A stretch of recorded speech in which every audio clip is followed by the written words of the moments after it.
Olá, sejam bem-vindos novamente ao nosso canal. Hoje, como nós falamos no nosso vídeo de chamada, vamos começar então a trazer o tema, a teoria sobre cultura organizacional. Vamos também falar sobre fazer analogias de culturas destrutivas com alimentos venenosos. Então, fique conosco. Neste vídeo nós vamos trazer um pouco sobre o conceito, sobre teorias de culturas organizacionais. Professora, com você. Deixa comigo. O principal autor que enfoca o tema da cultura organizacional, como eu disse, é o psicólogo Lawrence Kohlberg. E o Kohlberg, como ele estudou o desenvolvimento moral das crianças, ele foi a base principal para que Patrick e o Wagley aplicassem o mesmo conhecimento às organizações. Então, o Kohlberg havia caracterizado o nosso desenvolvimento moral a partir de 3 estágios, ok? Que adaptados, aplicados às organizações, vão ficar assim. Há basicamente 3 estágios no desenvolvimento da cultura, já que nós estamos falando em valores, crenças, sensações, percepções, normas e costumes. Então, valores, ok? Então, nós estamos falando da ética e da moral da empresa. Da ética e da moral da empresa que caracteriza a cultura, que tem a ver com a ética e moral do líder, certo? Do líder maior, tá? Então, veja só, o professor Kohlberg, aplicando a sua teoria e os Patrick e Wagley usando isso, caracterizaram 3 grandes momentos que nós chamamos de 3 estágios dentro dos quais a cultura de uma organização pode ser desenvolvida. O primeiro estágio, nós chamamos esse estágio de pré-moral. O segundo estágio é um estágio moral e o terceiro estágio é um estágio pós-moral. Vou falar mais rapidamente a respeito disso depois. Certo. Vamos falar um pouco sobre o estágio pré-moral, ou como Kohlberg chamava, o estágio pré-convencional. Por quê? Este estágio, cada estágio tem 2 níveis, então enquanto falamos em 3 estágios, estamos falando em 6 níveis, 2 para cada estágio. Quando falamos, por exemplo, no Kohlberg, caracteriza no primeiro estágio aquilo que ele chama de pré-moral, do que nós estamos falando? Estamos falando de um líder que não tem conceitos morais, que os conceitos dele, de fato, estão abaixo da moral. Kohlberg, na minha percepção, deveria ter batizado este estágio de estágio submoral ou imoral. Eu já sou mais radical do que o Kohlberg. Por que a gente chama este estágio de estágio imoral? Dentro deste estágio, nós temos 2 tipos de líderes que instilam, que formam culturas interessantes. Olha só, primeiro e mais básico estágio, né, do primeiro estágio, que é o pré-moral, primeiro e mais baixo nível. O nível do que os autores chamam de punição e obediência. O que é isso? Eu tenho um líder que não tem nenhum caráter, que é uma pessoa imoral sob todos os aspectos e que exige que as pessoas o obedeçam sob pena de serem punidas, e se elas não obedecerem, tá? Ele corta a cabeça delas. Este estágio, ele também é conhecido como o estágio da selva moral. Por quê? Eu não tenho valores. Sim. Existe uma imoralidade institucionalizada e para você sobreviver dentro deste nível, do nível 1, que nós chamamos de punição e obediência, você vai ter que entrar na imoralidade da equipe. Sim. Ou na imoralidade da área, ou na imoralidade da empresa. Sim. Ou seja, você está, né, num caldeirão do inferno, dentro do qual, para você sobreviver, ou você entra no jogo, ou o seu líder vai cortar a sua cabeça, e como é um ambiente de selva moral, como um troglodita, ele vai mostrar a sua cabeça pingando sangue para todo mundo e dizendo assim: fulano não se adaptou à nossa cultura, a razão pela qual ele saiu, ele foi demitido ou foi desligado. Sim. Professora, agora, como seria dentro de uma organização o clima da empresa? sobre essa cultura, né? Muito bem, excelente pergunta. Sim, porque é uma cultura de fato nociva, né? E muito difícil de lidar com ela. Então imagina alguém que está entrando dentro da organização com todas as boas intenções do mundo, ali cheio, né, de energia boa, de vontade de trabalhar, de querer contribuir positivamente e cai, né, num fogo como esse. Num caldeirão do inferno. Exatamente. Numa selva moral. Como que fica, né, o clima organizacional diante de que toda a organização, ou seja, todos os seus membros, tendem a trabalhar dentro desse conceito? Excelente pergunta. Se eu vivo num ambiente de selva, eu tenho que me proteger. É um salve-se quem puder.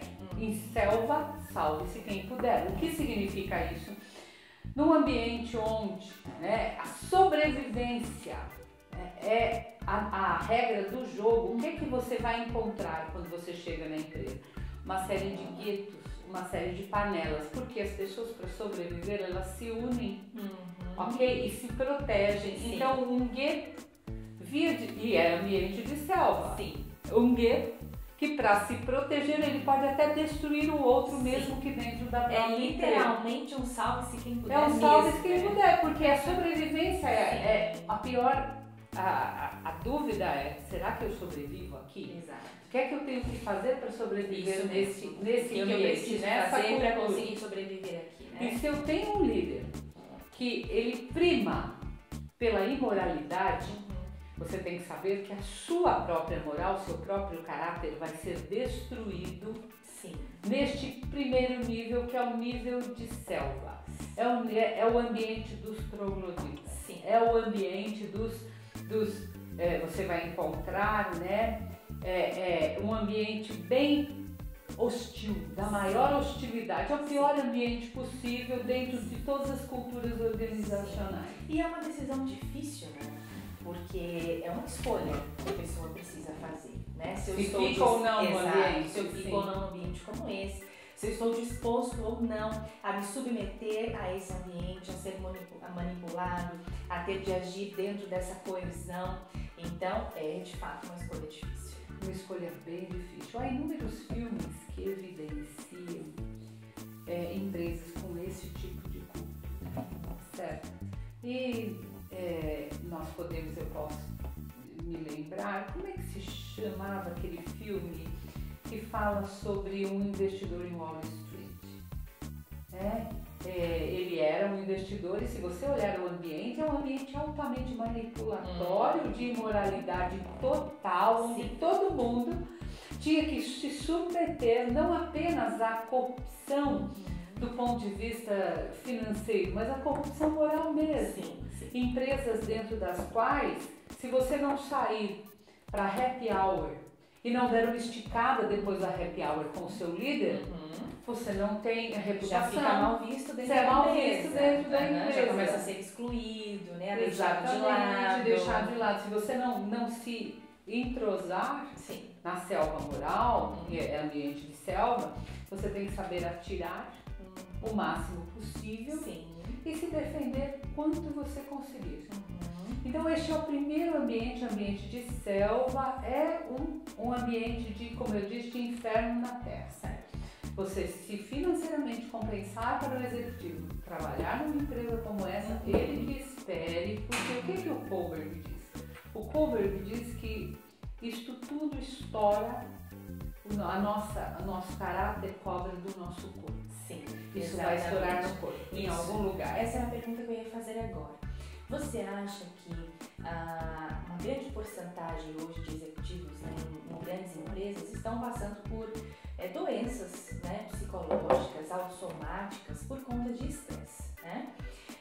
E você acha, professora, que boa parte da causa, né, desse estresse, desses problemas emocionais que essas pessoas têm vivido hoje por conta do estresse devido ao trabalho tem influência de culturas assim? Tem influência de culturas muito mais no próximo nível que eu vou entrar. Sim, essas culturas de sobrevivência, né? Sim. Porque de punição e obediência, elas acabam com as pessoas. Exato. Elas existem, tá? Existem, elas não são raras não, mas é o próximo nível, o mais comum no Brasil, que é o que o Kohlberg chamava de nível de maquiavelismo. Olha só que interessante, se eu tenho no primeiro nível a selva moral e eu preciso sobreviver, e a minha sobrevivência, para minha sobrevivência eu farei qualquer coisa, ok? Mesmo qualquer tipo de imoralidade, tá? O próximo nível vai trazer a mesma característica um pouquinho mais leve, ou seja, o próximo nível é chamado de nível de maquiavelismo. Dentro deste nível, o que é que acontece? Eu tenho empresas que obrigam as pessoas a comportamentos imorais, porque o líder é assim, mas visando ao bem da organização. Sim. Olha que interessante. Então, no primeiro nível, na punição e obediência, ou na sobrevivência, eu tenho eu preciso sobreviver.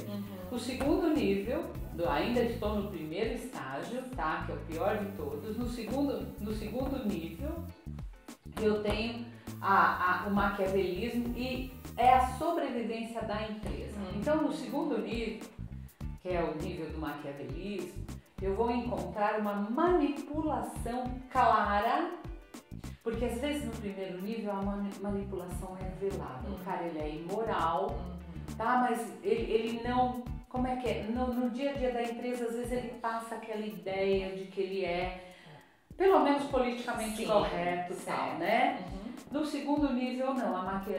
O maquiavelismo, a manipulação, ela é explícita. Exemplo, compre o fiscal, que empresa que paga impostos não sobrevive, alicie o comprador, e alguns são mais radicais, dizendo o seguinte: se você receber o comprador da empresa XPTO, nós precisamos vender para eles. Você está autorizado, inclusive, a levá-lo a uma área não muito respeitável da cidade e fazer o que for necessário para que ele compre da gente. Sim.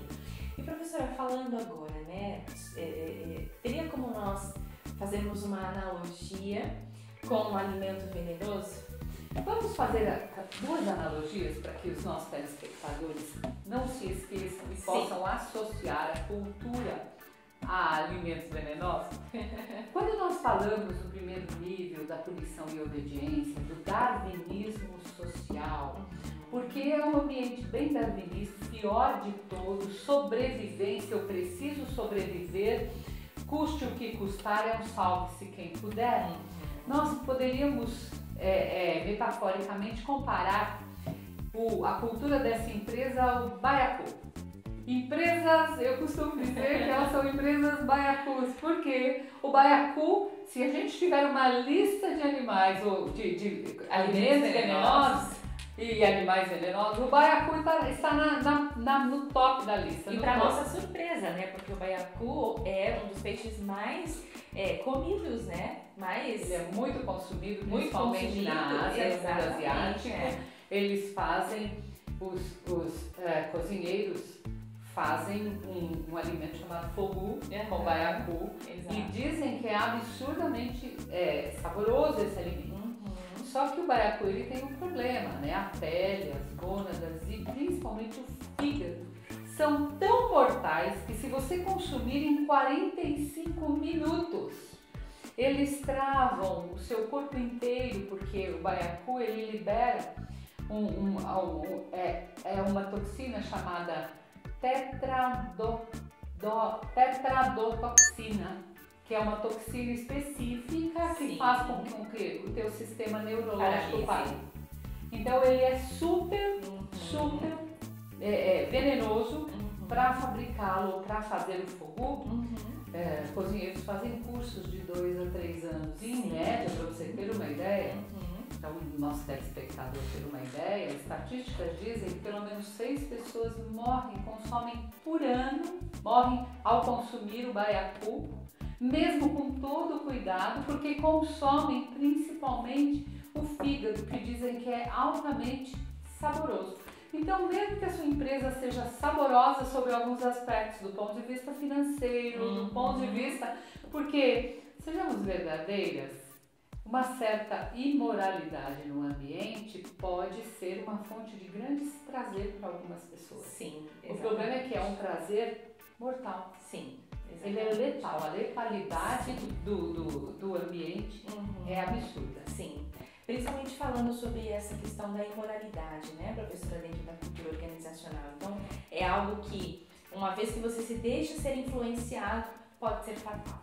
E é fatal. O Kohlberg diz que, eu já disse isso anteriormente, que em 5 anos você se torna, do ponto de vista moral, igualzinho ao ambiente da organização dentro da qual você trabalha. Sim. E por isso é que é um perigo. Sim. É um perigo você escolher um ambiente e dentro deste ambiente você acaba sendo imperceptivelmente influenciado e se transformará em alguém que reflete aquela cultura. Detalhe, você vai levar isso para sua casa e para o seu hall de amigos. É verdade. Eu convivo muito, professora, com profissionais que estão em transição de carreira, né? Então eu presto consultoria em carreira para esses profissionais que estão em uma determinada empresa e querem ir para outra, querem fazer uma transição de carreira e etc.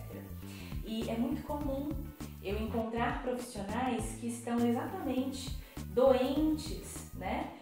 Neste sentido. Então, ficaram por muito tempo dentro de uma organização, foram moldados ali pela sua cultura, pelos seus valores, pela sua forma de trabalhar, e quando de repente ele sai, ele se sente completamente perdido, porque ele não sabe como lidar num ambiente diferente, porque ele conhece apenas um mundo do qual ele foi influenciado, ele foi criado, né, dentro de uma determinada empresa, dentro de uma determinada cultura organizacional, e ele não sabe executar as coisas de forma diferente, ele não sabe pensar de forma diferente, ele não sabe lidar com as pessoas de forma diferente. Isso é um grande problema, porque aí ele entra dentro de uma outra empresa, que a cultura é completamente diferente, e ele tem uma grande dificuldade de adaptação.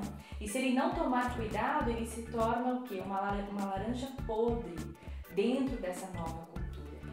Então é necessário, antes que esse profissional faça essa transição, né, de empresa ou de carreira, ele primeiro passe por uma limpeza, né, por uma desintoxicação. Por um detox cultural. Exatamente. Chamamos de desintoxicação cultural. Exato, de mindset, né, da empresa detox cultural, anterior da qual ele foi, estamos falando de manipulado cultural. Nestes 2 primeiros níveis. Exato. Por quê, Priscila? Olha só.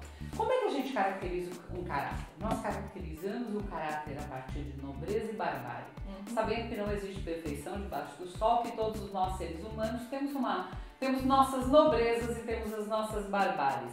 Mas qual é o grande problema? O problema é a consciência que tenho das minhas barbáries a ponto de querer ou não vencê-las. O problema de uma cultura organizacional tóxica é que ela molda e torna as pessoas, e eu disse caráter, o caráter é composto por virtudes ou vícios, por nobreza e barbárie. Então eu estou viciado literalmente naquele modelo de pensar, naquele mindset, como você disse. Exato. E para eu sair deste modelo, eu preciso urgentemente parar e fazer uma profunda imersão na própria subjetividade para entender, pera lá, de onde eu vim? Exato. Quais são os vícios que eu carrego?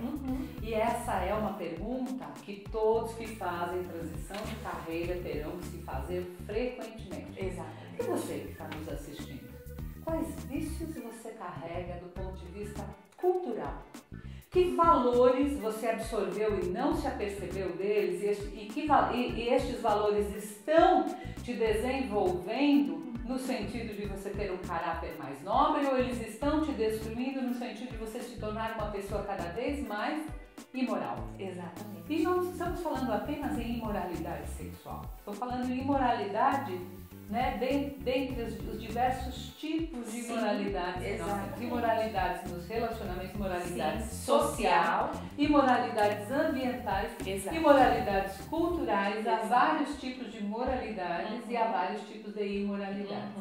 Então a empresa Baiacu é aquela que não percebe que ela está envenenando as pessoas. Exatamente. E ela precisa preparar muito bem aqueles que lidam dentro dela, mas o líder não tem interesse nenhum nisso. Ele tem interesse, é um movimento de darwinismo social. Salve-se quem puder, ema, cada um com seus problemas.